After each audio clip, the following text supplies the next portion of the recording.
নমস্কার বন্ধুরা, আমি নবনীতা আজ আবারও হাজির হয়েছি তোমাদের সামনে দুর্দান্ত স্বাদের একটি মিষ্টি রেসিপি শেয়ার করার জন্য। আজকে আমি তৈরি করছি দুধ কালাকাঁদ বা মালাই কালাকাঁদও বলতে পারো। দুর্দান্ত স্বাদের এই মিষ্টিটা যদি বাড়িতে একবার তোমরা এইভাবে তৈরি করো, দেখবে বাজারের যে কোনো মিষ্টির থেকে কিন্তু এটা কোনো অংশেই কম হবে না। চলো তাহলে দেখে নেওয়া যাক আজকে আমি এই মিষ্টিটা কিভাবে তৈরি করি। এখানে দেখো একটা বড় পাত্রের মধ্যে আমি নিয়ে নিয়েছি 2.5 লিটার দুধ।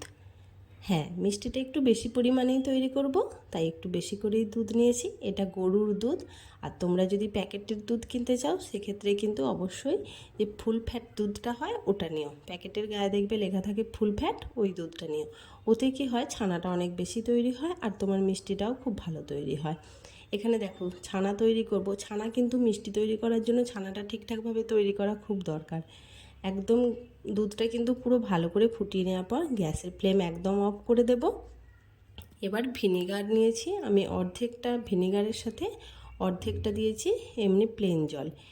ভালো করে মিক্সড করে নিয়ে এখন এই দুধের মধ্যে ঢেলে দিয়েছি।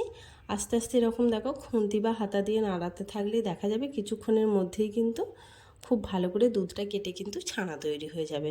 দেখছো, যেহেতু আমি এক হাতে ফোন নিয়ে ভিডিওটা করছি একটু অসুবিধা হচ্ছে। দেখছো এখন কিন্তু হালকা হালকা বুঝতে পারা যাচ্ছে ছানাটা তৈরি কাটছে আর কি দুধটা। এরপর দেখো নাড়াতে থাকলেই দেখা যাবে খুব সুন্দর করে কিন্তু ছানাটা তৈরি হয়ে যাবে। ছানাটা কিন্তু ঠিকঠাকভাবে যে কোনো মিষ্টি তৈরি করার জন্য ঠিকঠাক একটা ছানার খুব দরকার। বিভিন্ন মিষ্টির কিন্তু বিভিন্ন ছানার দরকার পড়ে। এই মিষ্টিটা তৈরি করার জন্য নরম নরম ছানার দরকার। দেখছো ছানাটা কিন্তু একদম তৈরি হয়ে গেছে। আমার অনেক মিষ্টি রেসিপিতেই তোমরা ঠিকঠাকভাবে ছানা কিভাবে তৈরি করতে হয় সেই ভিডিও পেয়ে যাবে, তোমরা দেখে নিতে পারো। এখন দেখো এটা কিন্তু আমি ভালো করে ছেঁকে নেব। যেহেতু আমি এটা ভিনেগার দিয়ে কাটিয়েছি, তাই এই ছানাটা ভালো করে ছেঁকে নেওয়ার পর আবার প্লেন জল দিয়ে একটু ভালো করে ধুয়ে নিতে হবে, নয়তো ভিনেগারের একটু গন্ধ লাগতে পারে। দেখো এবারে ছানাটা ভালো করে ছেঁকে নিয়ে ভালো করে জল ঝরিয়ে নিয়েছি। এখন দেখো ছানাটা দেখাচ্ছি, কত সুন্দর দেখতে লাগছে দেখে বুঝতে পারছো। ছানার মধ্যে কিন্তু একদম জল থাকা চলবে না। ভালো করে ধুয়ে নেওয়ার পর একটা সুন্দর পরিষ্কার সুতির ন্যাকড়ার মধ্যে ছানাটা নিয়ে ভালো করে চেপে চেপে জলটা বের করে নিতে হবে। এখন দেখো কড়াইয়ের মধ্যে কিন্তু আমি নিয়েছি আরও 1 লিটার দুধ। এটাকে কিন্তু খুব ভালো করে ফুটিয়ে ফুটিয়ে আমি ঘন করে নিচ্ছি। অনেকটাই ঘন তৈরি করে নিয়েছি, কিন্তু যেহেতু বলেছি মালাই কালাকাঁদ তৈরি করছি, তাই মালাই তো তৈরি করতেই হবে। যত দুধটা বেশি পরিমাণে দিয়ে এটা ঘন একটা মালাই তৈরি করতে পারবে, তত কিন্তু মিষ্টিটা খেতে সুন্দর হবে। দেখছো দুধটা কিন্তু অনেক বেশি ঘন হয়ে গেছে। এই সময় আমি এবারে গ্যাসের ফ্লেমটা একটু বন্ধ করে দেব, নয়তো মিষ্টির পাকটা ঠিকঠাক নাও হতে পারে। ঠিক দেখবে এরকম যখন দেখে বুঝতে পারছো দুধটা কতটা পরিমাণে ঘন তৈরি হয়ে গেছে। হ্যাঁ, একদম দেখছো লাল মতো হয়ে গেছে। এখন এর মধ্যে দিয়ে দেব আমি পরিমাণ মতো চিনি। দেখো দেখতে থাকো। আর হ্যাঁ, অবশ্যই করে কিন্তু ভালো লাগলে ভিডিওটা অবশ্যই শেষে একটা লাইক দিয়ে দিও, কমেন্ট করো, শেয়ার করো। আর খুব বেশি ভালো লাগলে প্রিয়জনেদের মধ্যে একটু শেয়ার করে দিও, এটুকু অনুরোধ আমি তোমার কাছে করব। এবার দেখো ভালো করে যখন মালাইটা তৈরি হয়ে গেল, এর মধ্যে কিন্তু আমি দিয়ে দিলাম পরিমাণ মতো চিনি। হ্যাঁ, চিনিটা দিলে কিন্তু এমনি দুধের ঘনত্বটা অনেকটা পাতলা হয়ে যায়। আর এখানে দেখো ছানাটা নিয়েছিলাম, সেটা এখন থালার মধ্যে একটা বড় থালার মধ্যে ঢেলে নিয়েছি। আর এরকমভাবে হাত দিয়ে দিয়ে যেগুলো খুব বড় বড় দানা আছে সেগুলো একটু চটকে চটকে ভালো করে এটা একটা ঝুরঝুরে ছানা তৈরি করতে হবে। মিক্সির বাটির মধ্যে দিয়ে কিন্তু এটা একদম চটকে নিলে চলবে না। এটা কিন্তু দেখো দেখলে বুঝতে পারবে আমি কিভাবে তৈরি করছি। এই কালাকাঁদ মিষ্টি তৈরি করার জন্য কিন্তু একটা ঝুরঝুরে দানাদার ছানার দরকার। এই দানাদার ছানাটা দেখো কিভাবে তৈরি করছি আমি। কিছুই না, হাত দিয়ে হালকা হালকা করে প্রেস করে এই যে দেখছো ঝুরঝুরে একটা ছানা তৈরি করেছি। একদম ঝরঝরে ছানার মধ্যে কিন্তু কোনো জল নেই, দেখছো। এবার দেখো এই মালাইয়ের মধ্যে আমি এই ছানাটা দিয়ে দিচ্ছি। প্রথমেই বলেছি আমি কিন্তু অনেকটা বেশি পরিমাণে মিষ্টি তৈরি করছি। আমার এই রেসিপি দেখে তোমরাও যদি এইভাবে বাড়িতে তৈরি করো মালাই কালাকাঁদ, দেখবে অসম্ভব সুন্দর খেতে হয়। দেখো সমস্ত ছানাটাই কিন্তু দিয়ে দিলাম। আজকে কিন্তু আমার অনেকটা বেশি পরিমাণেই মিষ্টি তৈরি হবে।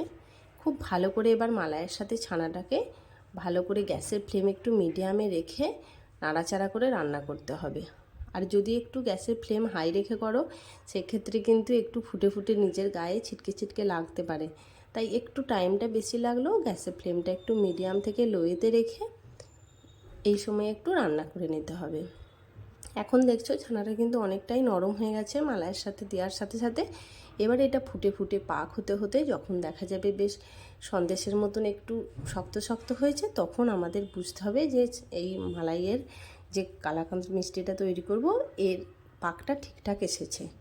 এখন দেখছো আমি রান্না করছি, দেখাচ্ছি, আসলে সমস্তটাই দেখাবো, আমি কোনোটাই স্কিপ করব না, একদম ঠিকঠাকভাবে দেখাবো তোমাদের।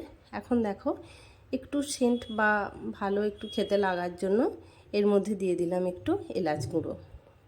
এখানে তোমরা চাইলে অনেকে গোলাপ জল দেয়, কেওড়া জল দেয়, কিন্তু আমি ওগুলো দিচ্ছি না। আমার এলাচের গন্ধ মিষ্টিতে বেশি ভালো লাগে, তাই আমি এখানে এলাচ দিলাম। আর আমার বাড়ির সবাই মিষ্টির মধ্যে এলাচ গন্ধ খুব ভালোবাসে।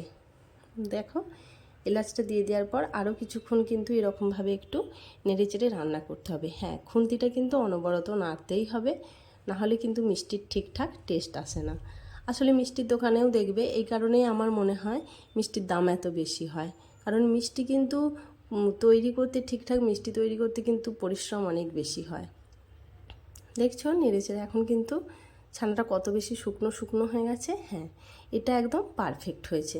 এবার গ্যাস আমি অফ করে দেব আর এটা এখন একটা বড় থালার মধ্যে ঢেলে দেব। দেখছো কত সুন্দর দেখতে হয়েছে। হ্যাঁ, যেই থালাটার মধ্যে আমি ছানা তৈরি করেছিলাম, ছানাটা মেখেছিলাম, ওই থালাটার মধ্যেই ঢেলে নিলাম। ধোয়ার কোনো দরকার নেই, তার কারণ এর তলায় অটোমেটিক ছানাটা আমি ঘষেছি আর এটার মধ্যে ঘি লেগে গেছে। এখন দেখো খুন্তি দিয়ে খুব ভালো করে চারদিকে একটু সমান করে ছড়িয়ে দেব। সমান করে খুন্তি দিয়ে একটু চারদিকে ছড়িয়ে দিতে হবে। দেখতে হবে চারদিকে লেন্থটা যেন ঠিকঠাক সমান থাকে। কোনো জায়গায় যদি পাতলা, কোনো জায়গায় যদি মোটা হয় সেক্ষেত্রে কিন্তু মিষ্টিটা কাটার পর দেখতে একটু খারাপ লাগে, তাই একটু দেখে ভালো করে সুন্দর করে একটু চারদিকে সমান করে একটু মিলে দিতে হবে। এবার এটা কিন্তু ঠান্ডা হয়ে গেলে এটা কিছুক্ষণের জন্য একটু ফ্রিজে রাখতে হবে। ফ্রিজে রাখার পর তারপর কাটতে হবে, সাথে সাথে কিন্তু কাটা যাবে না। এটা ঠিকঠাক পিসগুলো হবে না, ঠিকঠাক চৌকো চৌকো পিস হবে না। একটু ফ্রিজে, নর্মাল ফ্রিজে রাখবে তাহলেই হয়ে যাবে। 1 থেকে 1.5 ঘন্টা রাখলেই যথেষ্ট। দেখছো আমি এখন ফ্রিজ থেকে বার করে নিয়েছি, এখন সুন্দর করে পিস করে নিয়েছি। দেখতে সুন্দর লাগার জন্য এর উপর থেকে আমি ভালো করে আমন্ড বাদাম কুচিয়ে একটু দিয়ে দিচ্ছি। তোমরা চাইলে এটা শুধুও খেতে পারো, কিন্তু জাস্ট এটা একটু দেখতে সুন্দরের জন্য আর একটু আকর্ষণীয় করে তোলার জন্য আমি বাদাম কুচিটা দিলাম। বন্ধুরা কেমন লাগলো অবশ্যই আমাকে জানিও আজকের এই কালাকাঁদ মিষ্টির রেসিপি। আর ভালো লাগলে কিন্তু অবশ্যই আমার চ্যানেলটা সাবস্ক্রাইব করে আমার পাশে থেকেও। নতুন বন্ধুরা অবশ্যই আমার চ্যানেলটা সাবস্ক্রাইব করে যেও। যদি আজ নতুন দেখছো ভিডিওটা, অবশ্যই কিন্তু সাবস্ক্রাইব করে দিও। পুরনো